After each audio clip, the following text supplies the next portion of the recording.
Al-Iman TV, sarana penyubur keimanan. Ma'asyiral muslimin wal muslimat wal ikhwa wal akhwat, bapak-bapak dan ibu-ibu di mana saja berada, kita memohon kepada Allah Subhanahu wa taala semoga kita senantiasa diberkahi oleh Allah taala dengan badan yang sehat ini, dan semoga badan yang sehat ini bisa kita gunakan untuk beribadah kepada Allah, mencapai kenikmatan di akhiratnya nanti. Selanjutnya kita melanjutkan pembahasan waktu yang lalu berkenaan wajibnya kita bermuamalah kepada waliul amri, kepada pemimpin yang muslim. Karena apa kaum muslimin? Pemimpin yang muslim ini banyak manfaatnya kepada kita.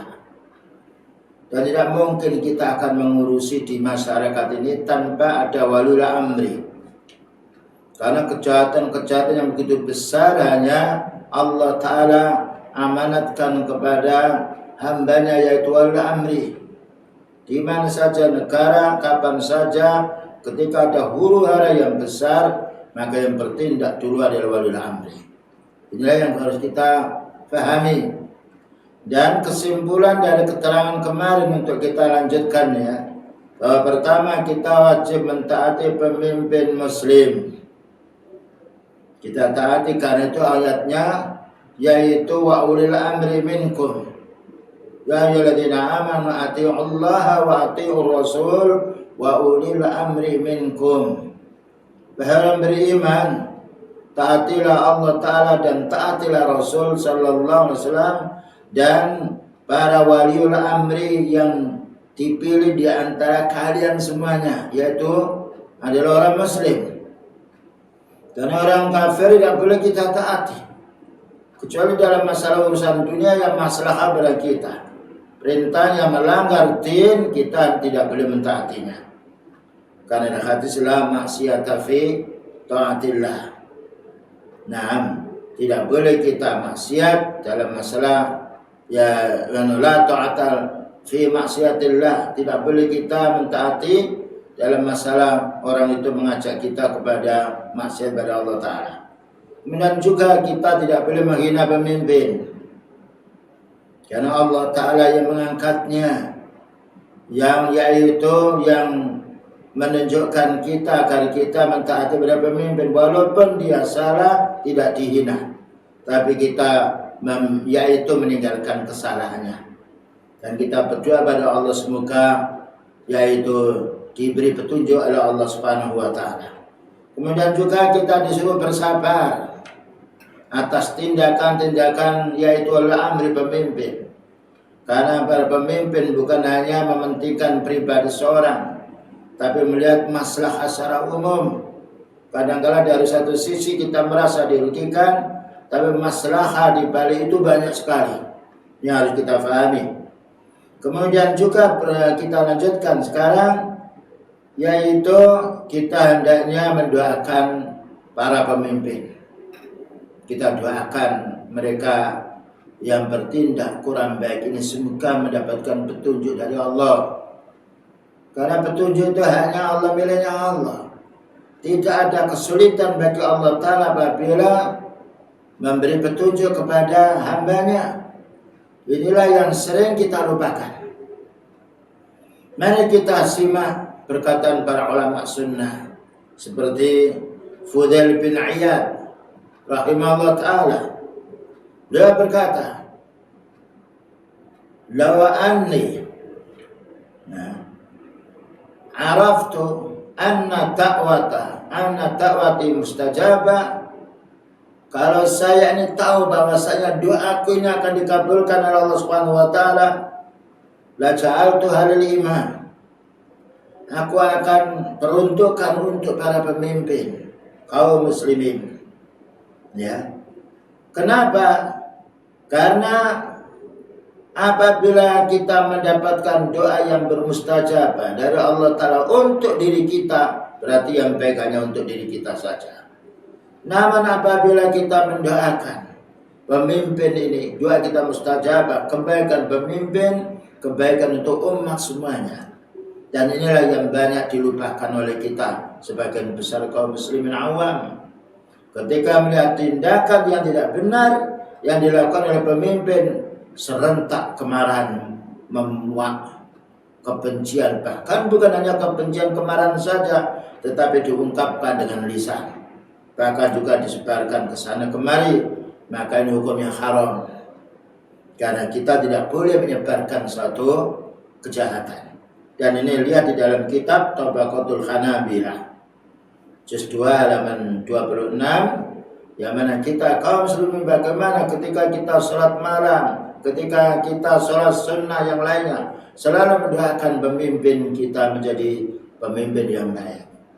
Syekh Ibnu Baz rahimahullah ta'ala, seorang ulama sunnah, yang mana beliau berkata, mendoakan baik untuk penguasa merupakan sebaik-baik pendekatan diri kita kepada Allah Subhanahu wa taala. Dan paling tingginya derajat ketaatan.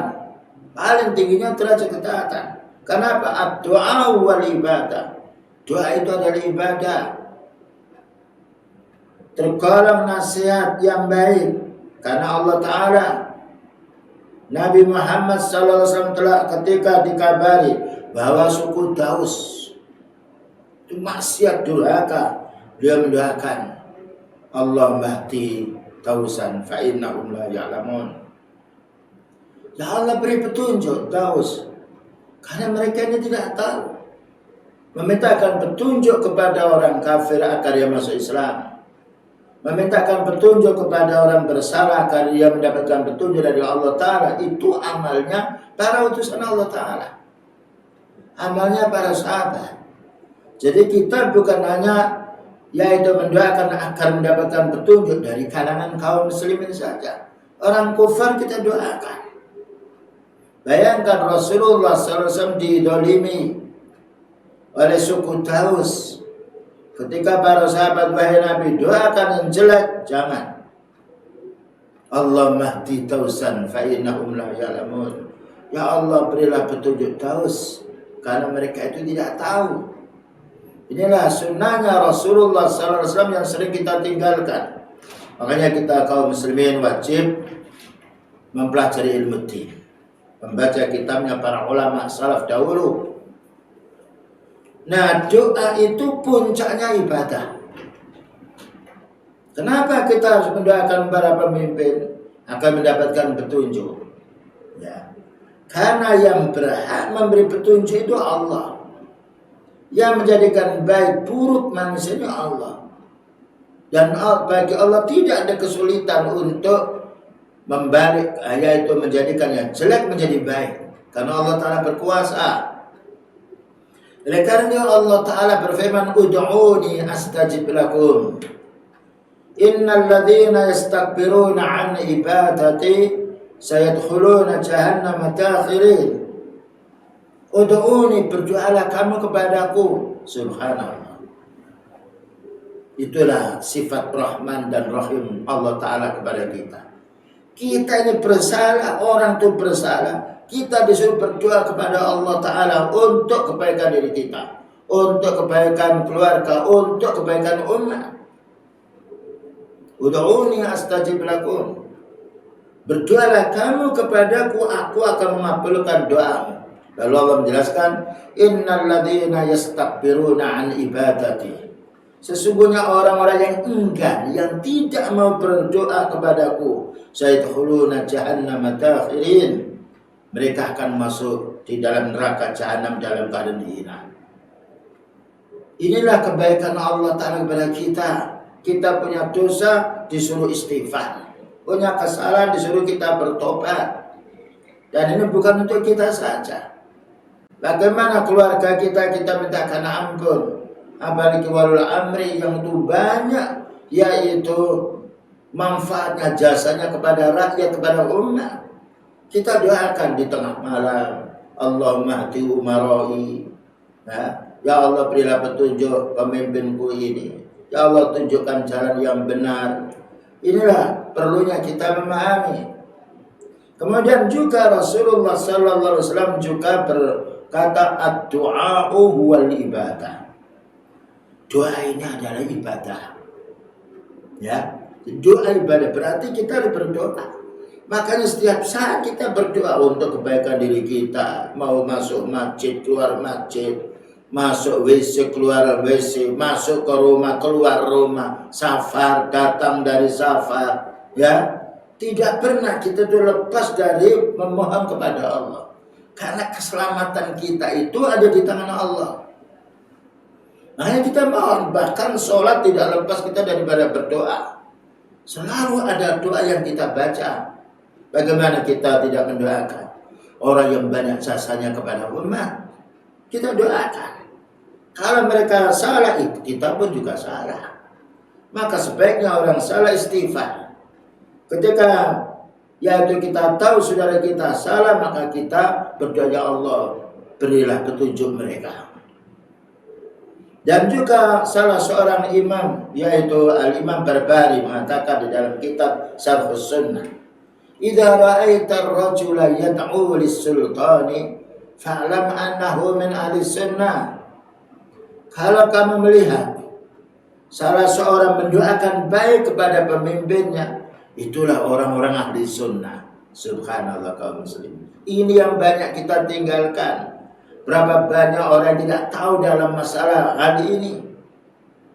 Sebaliknya, wa idza ra'aita ar-rajula yad'u 'ala sultan fa'lam annahu sahibul hawa.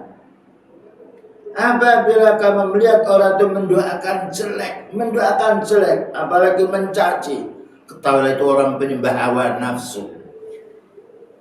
Ya, jadi orang tidak baik itu bagaimana kita nasihati dengan lembut, atau kita berdoa kepada Allah Ta'ala. Kalau kita tidak bisa menasihatinya, atau karena kekerasan mereka, berdoa kepada Allah. Allah yang membolak-balikkan hati. Bukankah beliau bersabda, ya muqallibal qulub, sabit qalbi ala dini. Wahai yang membolak-balikkan hati, teguhkan hatiku ini untuk berpegang kepada agamamu ya Allah.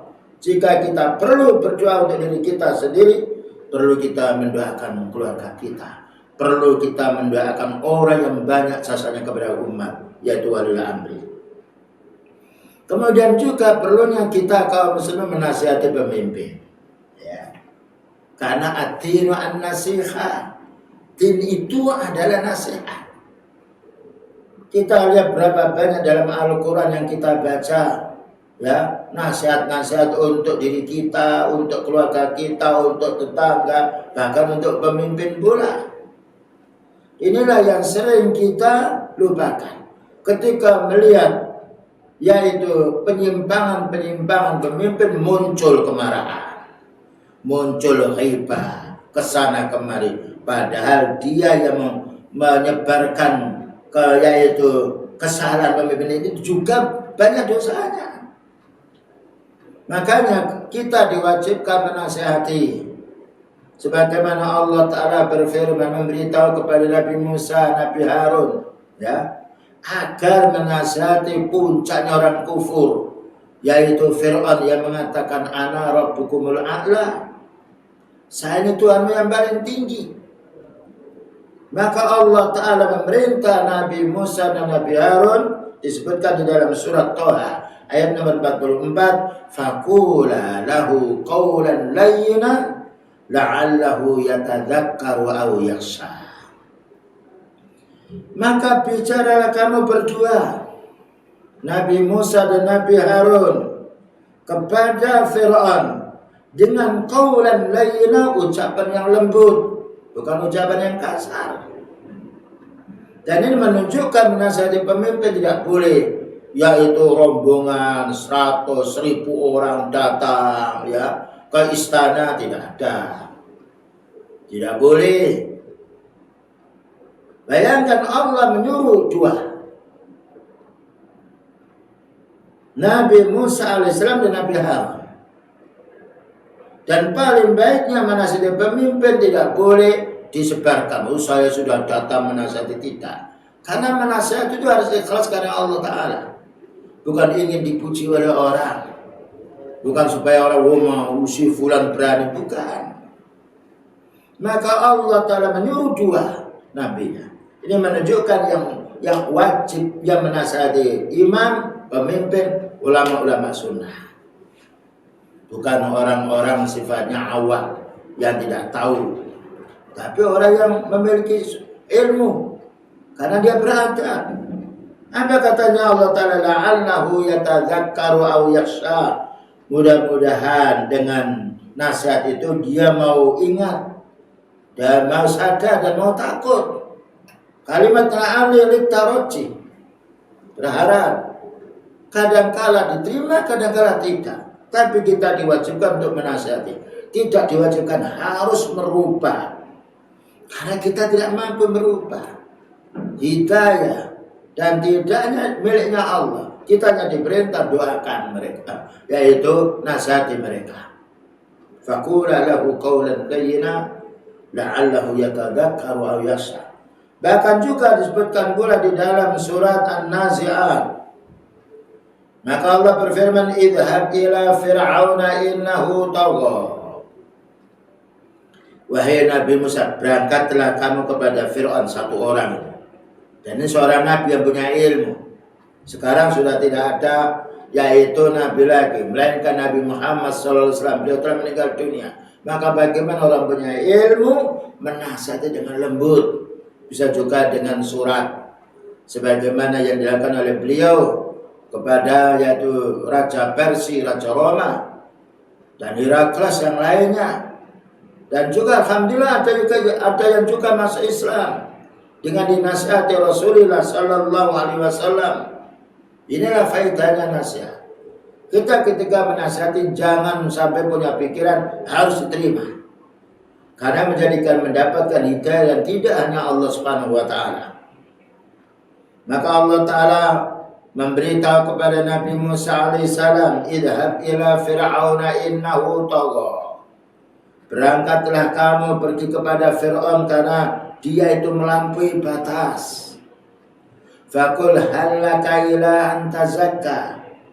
Maka beritahu Fir'aun itu, maukah kau membersihkan diri wahai Fir'aun? Wa ahdiyaka ila rabbika fatakhsha. Dan aku akan tunjukkan jalan Rabbmu sehingga kamu menjadi orang yang takut kepada Allah Subhanahu wa taala. Ya. Inilah tuntunan Islam yang langsung dari Allah Subhanahu wa taala. Bayangkan kalau kalimat ini, wasiatnya Allah Ta'ala kepada hambanya beriman ini dilaksanakan, insya Allah akan menjadi baik. Kalau mereka pemimpin yang lebih baik, Allah yang menghukum, bukan kita yang menghukum. Begitu ketika Fir'aun dinasihati oleh Nabi Musa dan Nabi Harun tidak menerima, maka Allah Ta'ala menghancurkannya. Yang dimenangkannya adalah Nabi Musa alaihissalam. Dan itu sejarah. Silakan kita baca kitabnya Allah Subhanahu wa taala. Apalagi kita baca syarahnya dari kalangan para ulama tafsir. Ibnu Katsir rahimahullah taala, tafsir Al-Qurtubi, Turul Mansur, Imam Suyuti yang lainnya perlu kita baca. Ya, selanjutnya Allah Subhanahu wa taala menjadikan din Islam ini adalah nasihat. Din itu nasihat, bukan perang. Maka perang ketika mereka memerangi kita, ketika kita punya kekuatan. Namun pertama suruh nasihat. Bayangkan keberhasilan dakwah Rasulullah sallallahu alaihi wasallam yang banyak adalah diantaranya yaitu menasihati. Ya, karena perang harus ada persyaratan. Ketika sudah kuat kaum muslimin, tidak boleh hanya sekedar semangat, harus dipertimbangkan. Makanya ketika Rasulullah SAW berada di kota Mekah dalam keadaan kondisi yang betul-betul umat Islam baru 1-2 orang kafir memiliki kekuatan, tidak dianjurkan oleh Allah Ta'ala untuk memerangi orang kafir. Tetapi harus bersabar, bahkan disuruh hijrah. Ketika hijrah di kota Madinah dan disambut oleh sahabat Ansar radhiyallahu anhum, kekuatan ada pada waktu itu diserang kota Mekah dan kemenangan untuk kaum muslimin. Nah, Rasulullah SAW beritahu kepada kita semuanya, hadis yang diriwayatkan Imam Muslim.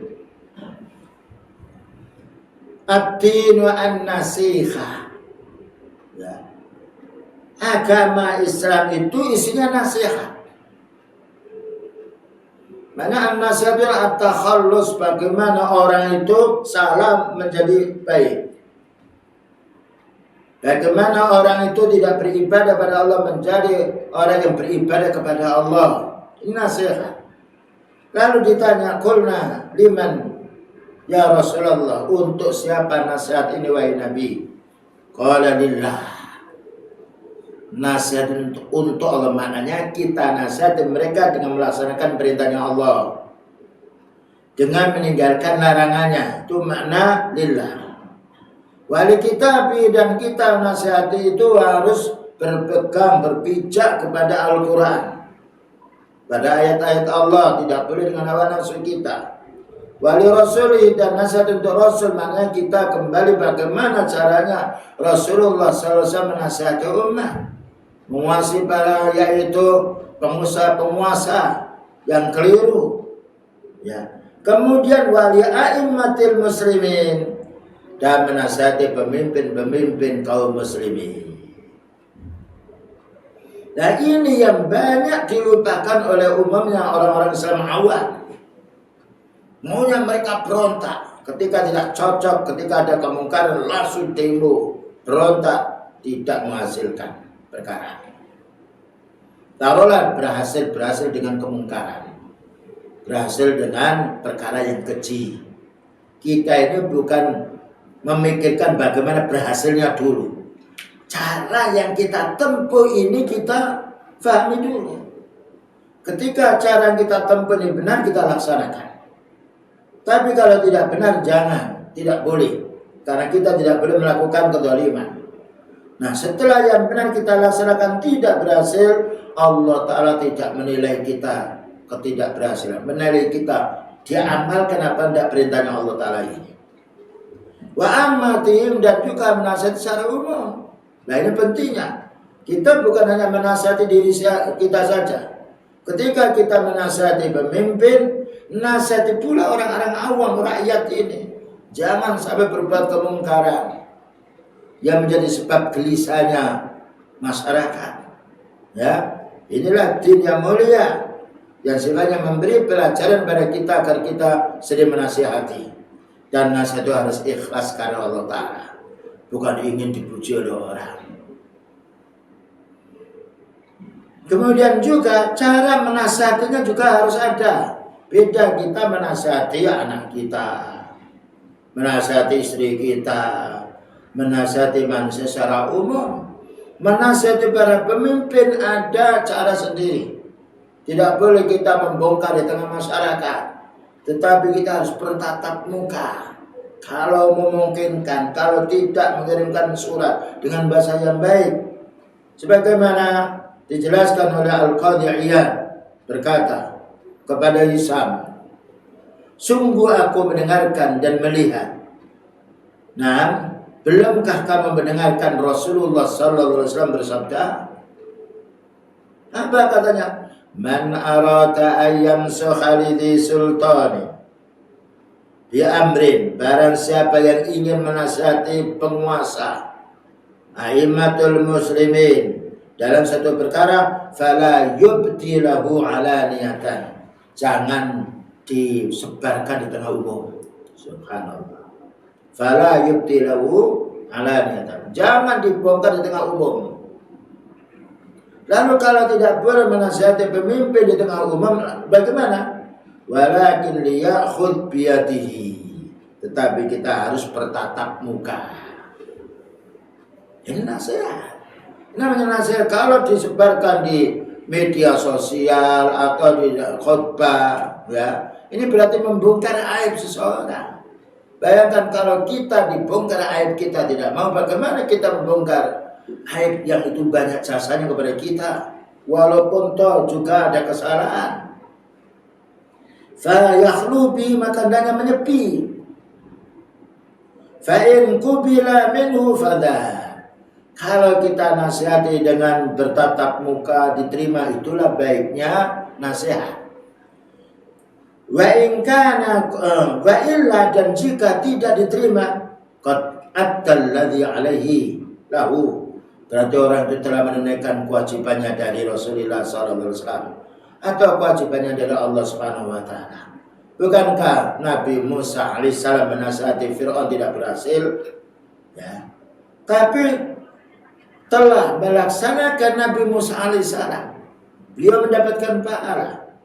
Ya. Dan ketika dinasihati dengan baik, lalu mereka masih membangkang, ini urusannya Allah dengan waliul amri itu, bukan urusan kita. Karena urusan kita wa ma'alina illal balaghul mubin. Tidak ada kewajiban untuk kita melainkan menyampaikan berita. Inilah kaum muslimin yang harus kita fahami. Pentingnya bagaimana kita bisa menasihati umat dengan yang baik. Dijelaskan pula dari Usama bin Zaid. Usama bin Zaid. Dia berkata, ada seorang berkata kepadanya, apakah engkau tidak menemui Khalifah Utsman bin Affan dan menasihatinya?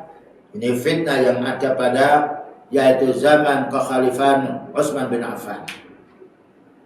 Jadi ada datang orang memberitahu, kenapa engkau tidak menemui Khalifah Utsman bin Affan dan menasihatinya? Apa katanya Usama? Maka Usama menjawab, apakah engkau memandang bahwa aku ini tidak menasihatinya kecuali aku harus perdengarkan di hadapanmu? Subhanallah. Keikhlasan ulama sunnah kaum muslimin. Menasihati betul-betul, menasihati tidak ingin didengar oleh orang lain. Karena menasihati perorangan. Beda kita menasihati ketika kita berkhutbah secara umum.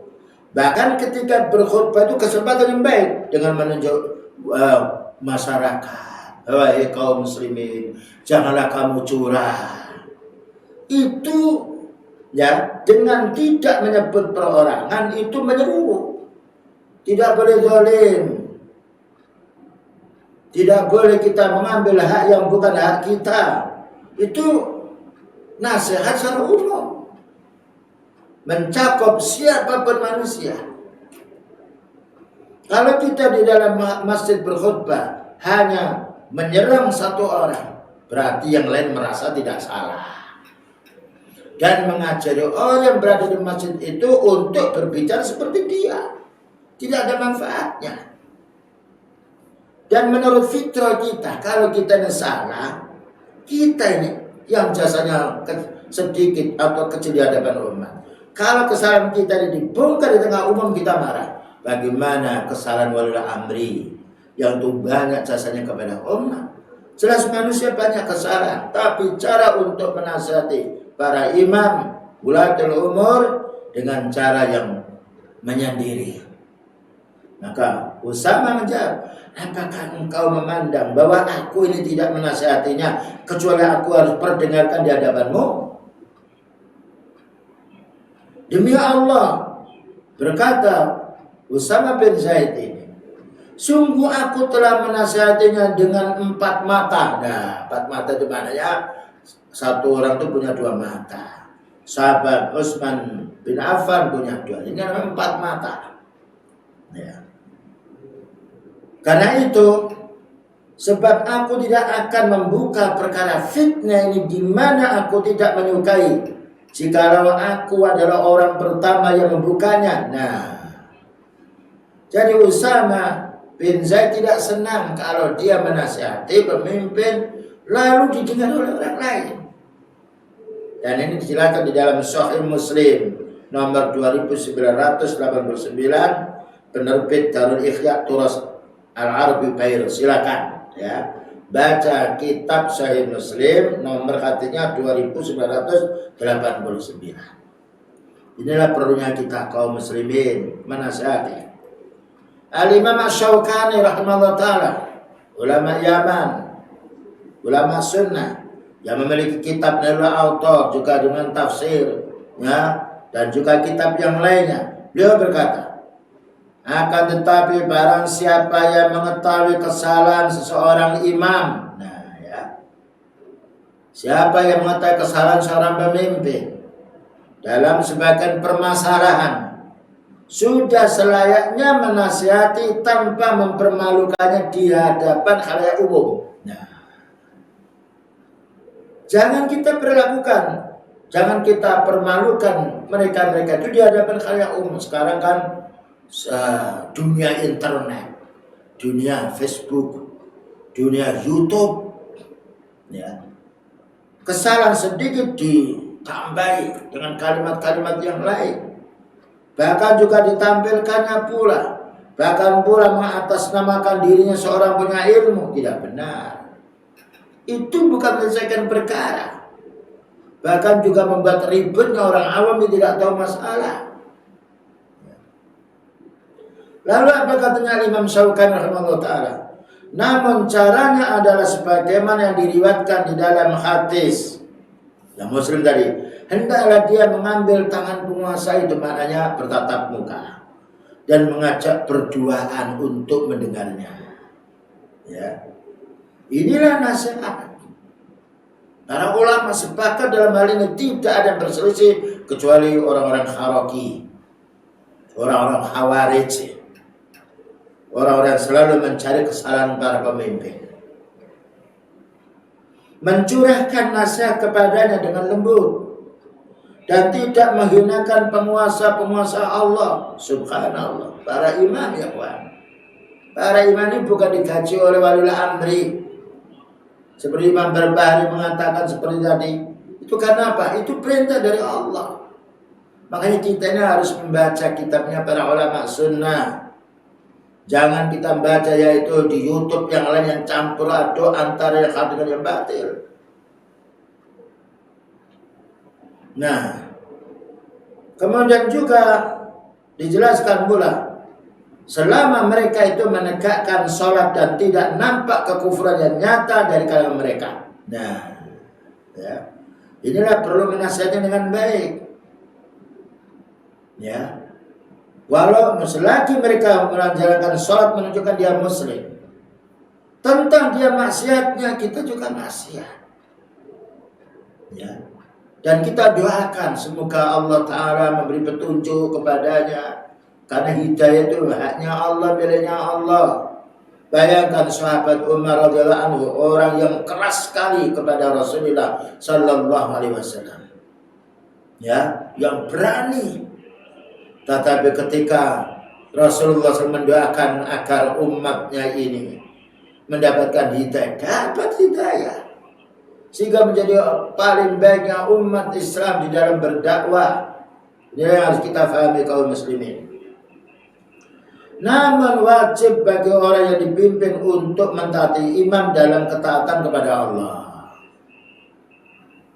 Ya, ini wajibnya. Ya, seorang imam ketika dinasihati hendaknya menerima ketika mendapatkan nasihat baik. Adapun tidak menerima itu kesalahan mereka. Bukan kesalahan dari yang menasihatinya. Disebutkan dalam kitab Syairul Jarrar halaman 965. Nah, para ahli fikih Baghdad bersepakat menemui Abu Abdillah yaitu Imam Ahmad bin Hanbal untuk membicarakan yaitu kepemimpinan Al-Wasik. Nah, ya. Karena penyimpangan dan kezalimannya pemimpin Al-Wasik ini terhadap hak-hak kaum muslimin. Mereka mengadu sesungguhnya perkara ini telah memuncak dan tersebar, yaitu ucapan Al-Quran adalah makhluk. Na'udzubillah min dzalik. Dan perkara yang lainnya, kami tidak ridha dengan kepemimpinannya dan kekuasaannya. Ini laporan dari masyarakat secara umum. Maka beliau Al-Imam Ahmad ketika mendengarkan laporan dari masyarakat, ya, yang menunjukkan kejinya sikapnya kepada Al-Imam Al-Wasik ini, apa kata beliau? Mendebat mereka. Ya. Maka beliau Al-Imam Ahmad mendebat mereka, membantah. Wajib atas kalian mengingkarinya hanya dalam hati kalian. Nah, subhanallah. Ini imam ahli hadis. Kalau kita tidak mampu datang kepadanya karena besarnya kezalimannya, kita mengingkari dalam hati. seperti pada zaman sekarang. Ketika kita mengingkari dalam hati, kita berdoa, ya Allah berilah petunjuk pemimpin kami. Wajib atas kalian mengingkarinya hanya dalam hati kalian. Janganlah kalian melepaskan tangan kalian dari ketaatan. Maknanya walaupun dia berbuat mungkar, tapi perintahnya yang baik tetap kita laksanakan. Untuk dosa-dosa mereka, bagaimana kita mohon kepada Allah supaya yaitu mendapatkan hidayah mereka, berhenti dari perlakuan dosa ini. Dan apa katanya? Dan janganlah kalian melepaskan tangan kalian dari ketaatan kepada pemimpin. Jangan kalian memecah belah persatuan kaum muslimin. Jangan kalian menumpahkan darah kepada kaum muslimin. Subhanallah. Inilah wasiat Imam Ahmad.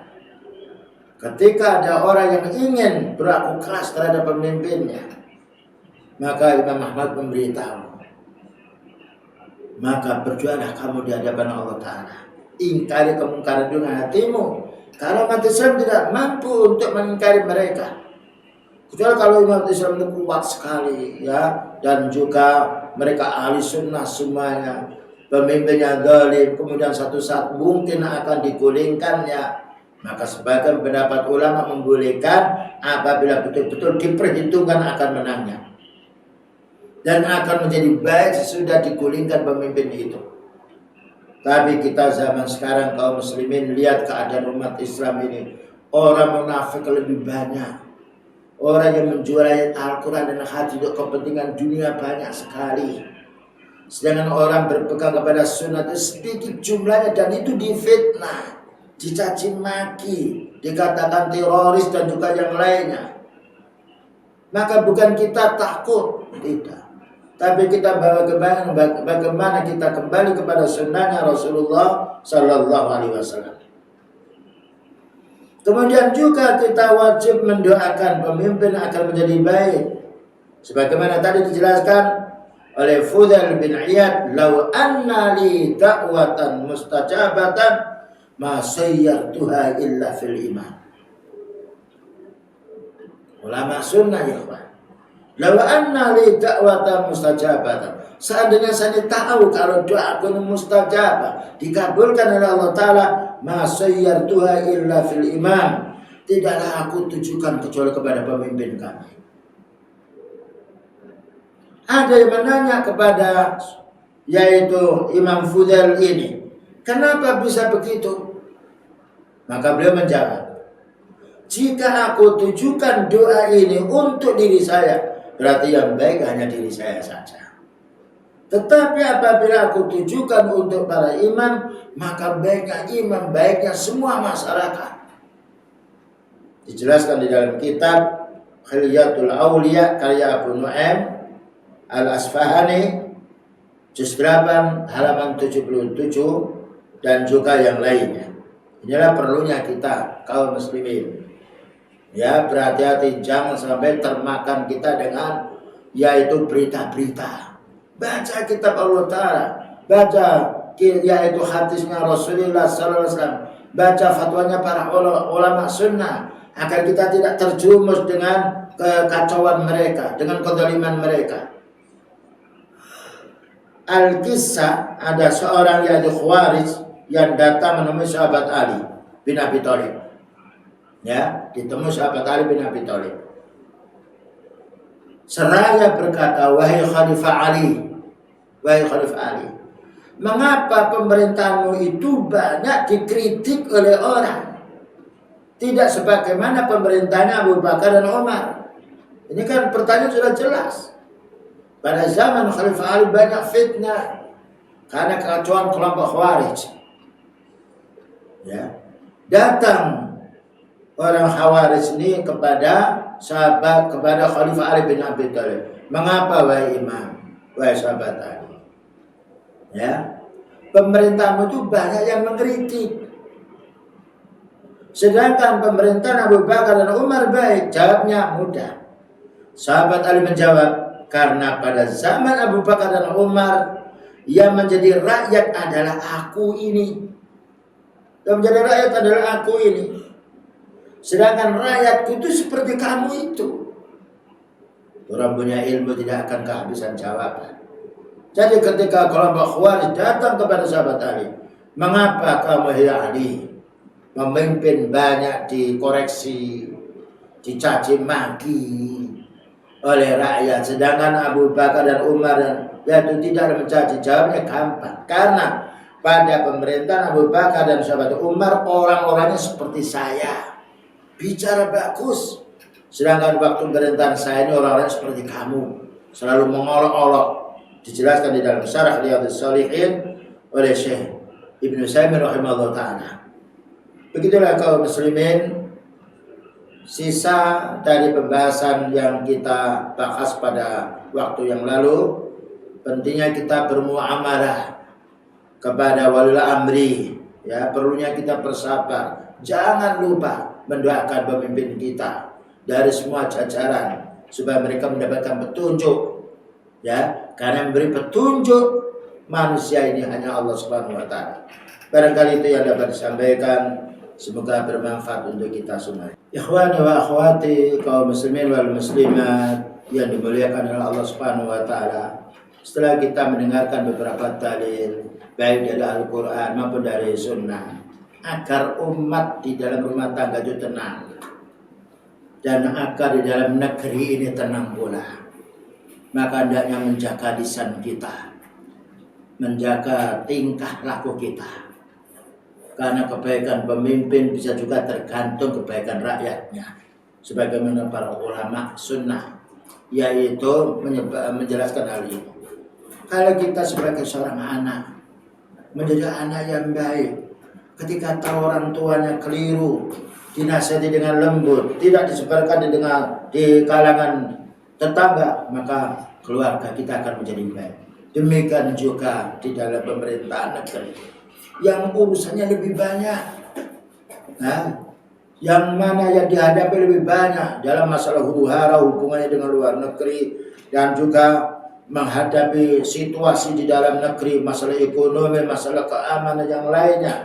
Maka apabila kita menjumpai pemimpin kita dalam keadaan keliru, kita bisa beristighfar, memohon kepada Allah Ta'ala, ya Allah berilah petunjuk pemimpin kami. Dan juga kalau kita mungkin menasihati dengan lembut, ini cara yang baik. Dan jangan sampai kita membongkar kesalahan pemimpin, membongkar kesalahan kita sendiri. Begitulah kaum muslimin yang dapat disampaikan. Semoga kita menjadi umat yang ahli sunnah ini, semoga demikian, bisa memaklumi dan bisa menerapkan apa yang kita dengar bersama dari keterangan-keterangan yang sudah kita dengar bersama ini. Wassallallahu ala nabiyyina Muhammadin wa ala alihi wasallam. Subhanakallahumma bihamdika asyhadu an la ilaha illa anta astaghfiruka wa atubu ilaik. Walhamdulillahirabbil alamin. Wassalamualaikum warahmatullahi wabarakatuh. Dukung channel kami dengan like, subscribe, dan aktifkan notifikasi agar kamu tidak ketinggalan video-video menarik lainnya.